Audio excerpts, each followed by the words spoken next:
John, what are you going to be when you grow up? Is that even a question? Actor, obviously. What are you trying to be, Autumn? I want to produce nature documentaries. Do you guys have backup plans? Yeah. Why would I have a backup plan? I'm about to tell you.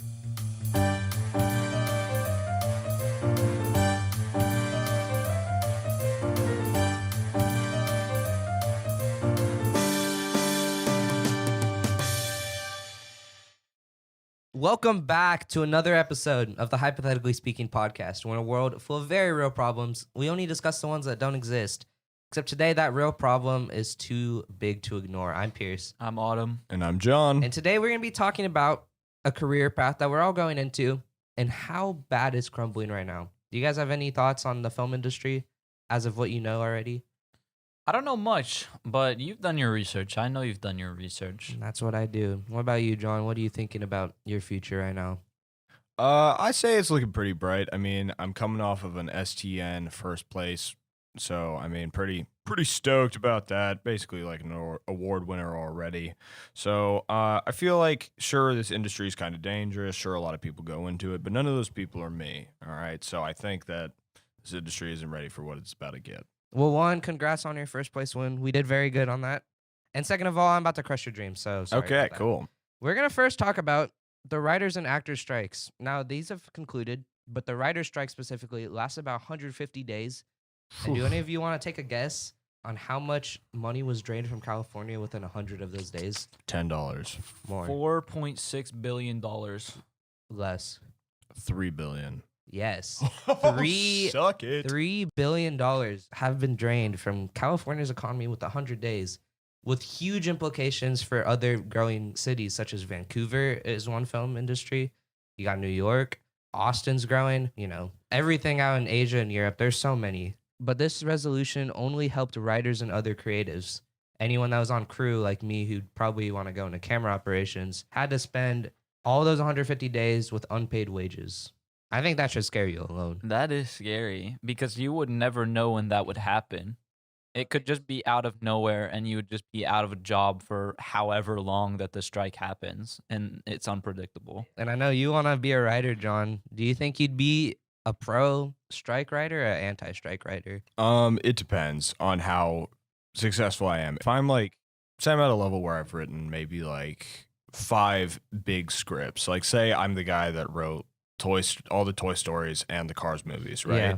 And I'm not getting, and I don't think I'm getting paid enough, then yeah, I'm going to strike because I did write everyone's childhood, right? So I should be getting paid more than I am.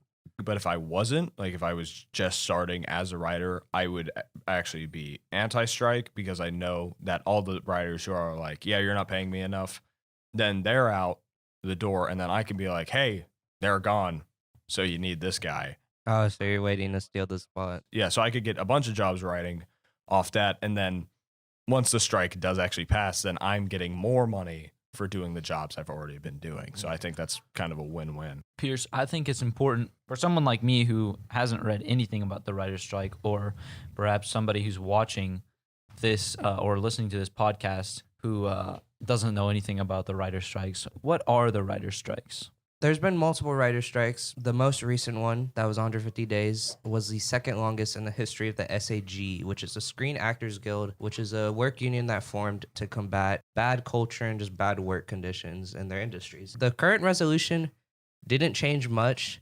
It was mainly we have to lower our terms of the compromise in order to get our wages back because, they weren't getting paid. So it was about these companies not giving them actual money that the script writers deserve. Yeah, not only were they not giving them enough money for what they were actually owed, but sometimes they just wouldn't give them the money they promised. And do any of you want to go into animation?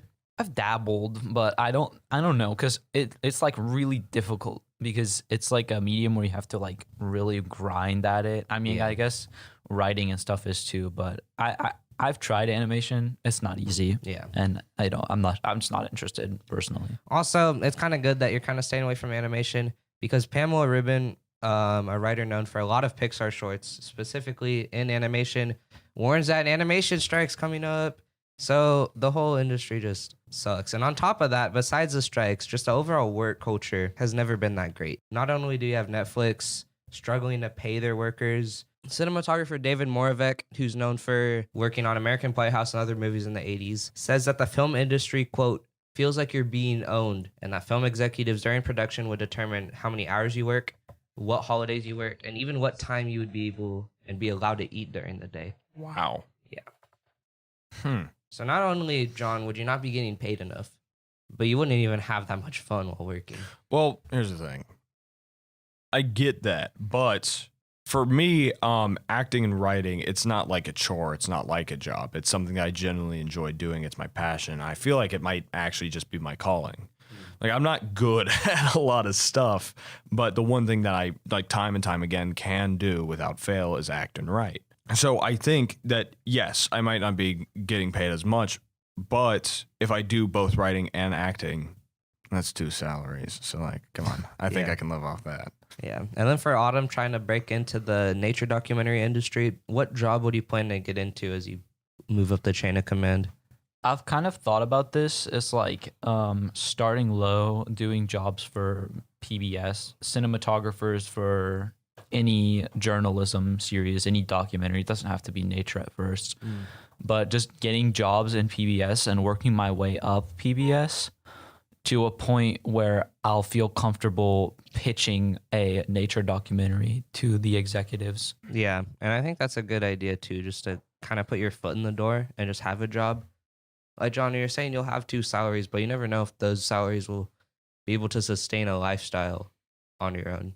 Then I get a 3rd job, all right? And that's what officials in the film industry, all the film veterans have advised us to do. I'm going to play a clip of Pamela Ribbon.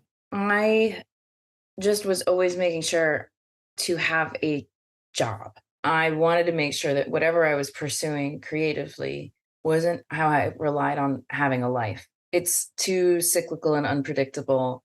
And early on, it can tie into whether or not you're any good at this. So for me, working in corporate stuff while also writing, that was very helpful. I didn't move out to LA. I was like really one of the last of my friends to move out here. And I didn't come out here until I had saved up enough to have 6 months of living expenses. I think early on, I got some advice of always be thinking about 6 months down the road in terms of where your money will be.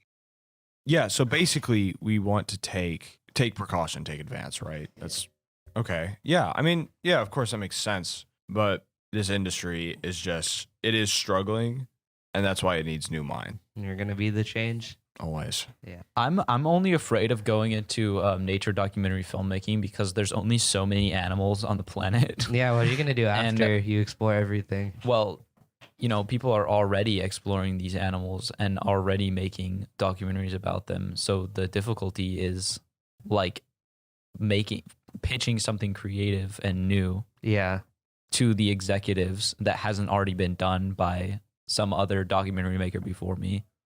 I think it's just overall disappointing that this industry that we've worked so hard for so long is something that probably won't sustain a life. Probably we won't even be able to hold a job most of the time. And even when we do, it probably won't pay enough. It makes you feel like all the work that we've done over the past, 3 years that we've been in audio video classes, it just feels like it's going down the drain because most of our time will probably be spent at another job. Have you ever heard of manifestation? Yeah.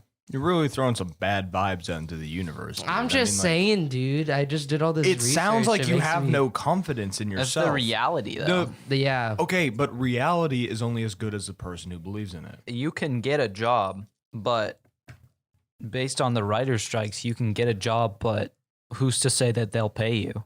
Yeah. Who's to say that the SAG won't go on strike as soon as you get there? Who's to say that all this work will be worth your time?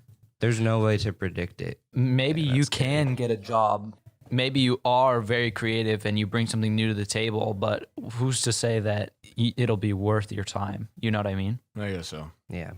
It sucks, John, but we're in it together. We'll all be poor together, and that's okay. Our intro outro music is by Nathan Moglin. Our graphics are by Autumn Rogers, and our podcast is produced by Pierce Martin. You can check out all our other work at our socials at Raider Rumbler Media. And this has been another episode of Hypothetically Speaking.